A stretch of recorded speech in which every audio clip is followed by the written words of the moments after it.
Welcome to I Love This Thing So Fricking Much, a podcast about passion. My name is Sophie Katz, and today I am joined by my sibling, Mara Katz. Welcome to the show, Mara. It's lovely to be here. It's lovely to have you here. So, here's how this works. Mara will have 3 minutes to talk about something that they love.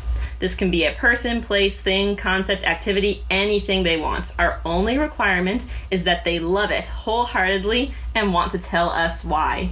Are you ready, Mara? Ready. Okay, here's the timer. Now, what do you love so fricking much? I love knitting.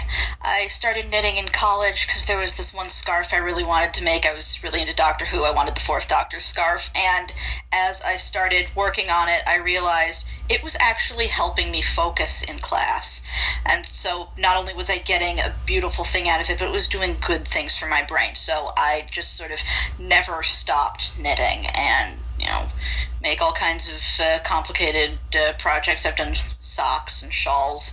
I'm actually working on a shawl right now that's one of the most complicated things I've ever done, actually. It's got so much pattern to it that I had to print it out, and I can't take it anywhere because it's 8 pages of a star map. This shawl is a star map of the Northern Celestial Hemisphere. It starts with Polaris in the middle and works all the way outward.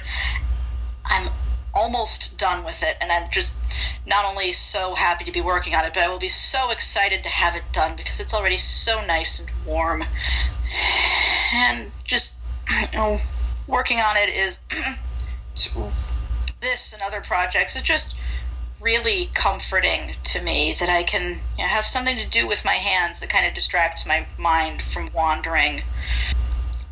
One of the times I've been most stressed in my life was when I was diagnosed with rheumatoid arthritis, and I thought that meant I would have to give up knitting, just because I find it so comforting and so nice, and it's just, I felt like they were making me stop being creative, but that was not the case. I was able to keep knitting. I had to pace myself for a while, and then that was a few years ago, and now I've done some hand therapy to try and get my grip strength back up, so I can keep knitting for longer and keep entertaining myself and making pretty things. Mostly for me. I would not be comfortable selling my knitting because I would have to charge more money than people would be willing to pay for it, just to feel like, my work was being appreciated. But I do make gifts sometimes. I make my partner's mother a scarf or slippers or mittens or something for Christmas every year. But, I think what I like the most about knitting is it's a creative outlet, and it's something I can do when I'm low on brain power. I could just, I've had a number of tedious jobs the last few years, and it's nice to be able to just take a simple striped shawl into a meeting and just, work on it. And, sometimes it takes a little convincing to make people let me bring my knitting into a meeting, but I can usually explain to them that it helps me focus. And go ahead and finish your thought.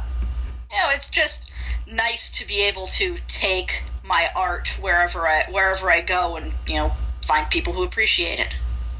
That's wonderful. Thank you for sharing this with us today. You're very welcome. And it's very clear how much of an importance place knitting has in your life and in your routine. Could you tell me, how did you learn to knit? Was it just completely learned by doing, or did you ever take a class or a workshop? I didn't take any formal classes, but one of our cousins taught me.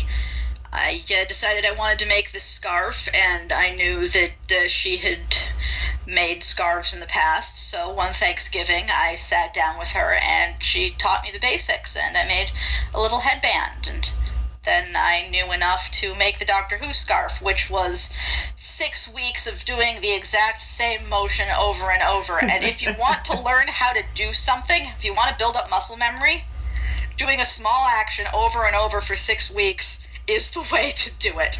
So it's better be something you love. Yeah, and at that point, it's an accomplishment. Yeah. Could you tell me more, is between the very, very long Doctor Who scarf and this very intricate star map project you said you're currently working on, could you tell me about another project that you're particularly proud of? think one of the projects I'm proudest of is a sweater that I made last year. That I had this. I'd made a sweater before using kind of the same pattern, but I wanted to improvise on it, and there was a lace panel across the shoulders. I wanted to do like a rainbow gradient instead, and I had a nice rainbow stripy yarn. And so I measured everything out. I figured out what the gauge was, that is, how small the stitches are, and so therefore how many you need to make in a row.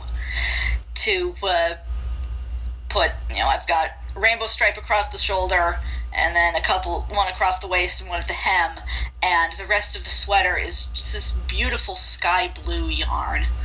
And I'm looking at it actually right now in my closet, and sometimes I can't believe that I made this thing, just because it spent so long in the middle of it. That's lovely. Is there anything that you don't like about knitting? And if so, how do you handle that? Knitting hurts. If I do it for too long, I mentioned I have rheumatoid arthritis, which means that the joints in my hands and wrists and arms wear out, get tired faster than I would like them to.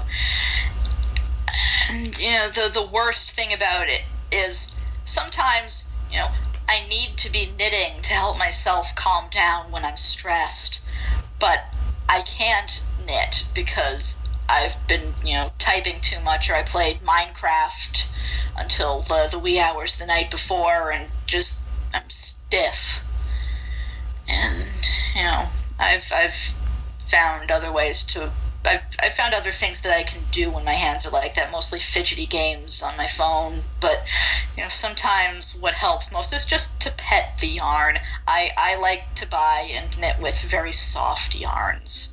Ooh. And, just handling that a little bit makes things better. It's like petting a cat. Yeah, I was just thinking it sounds like petting a cat. And every day can be made a little better by petting something soft. Yeah. Mara, thank you so much for telling us about this thing you love so much. Happy to. And thank you, our listeners, for tuning in today. If you would like to learn more about knitting or our guest, Mara, you can find their social media information in the episode description. And don't forget to use the hashtag #LoveThisThingCast to tell us about the things you love. I Love This Thing So Frigging Much is a production of Through the Window Media. This episode was directed by Sophie A. Katz and edited by Melissa Block. You can find us at Through the Window on Twitter, Instagram, or Tumblr. That is THROU the Window at all those social media sites. Be good to yourself, be kind to each other, and you'll hear from us again soon.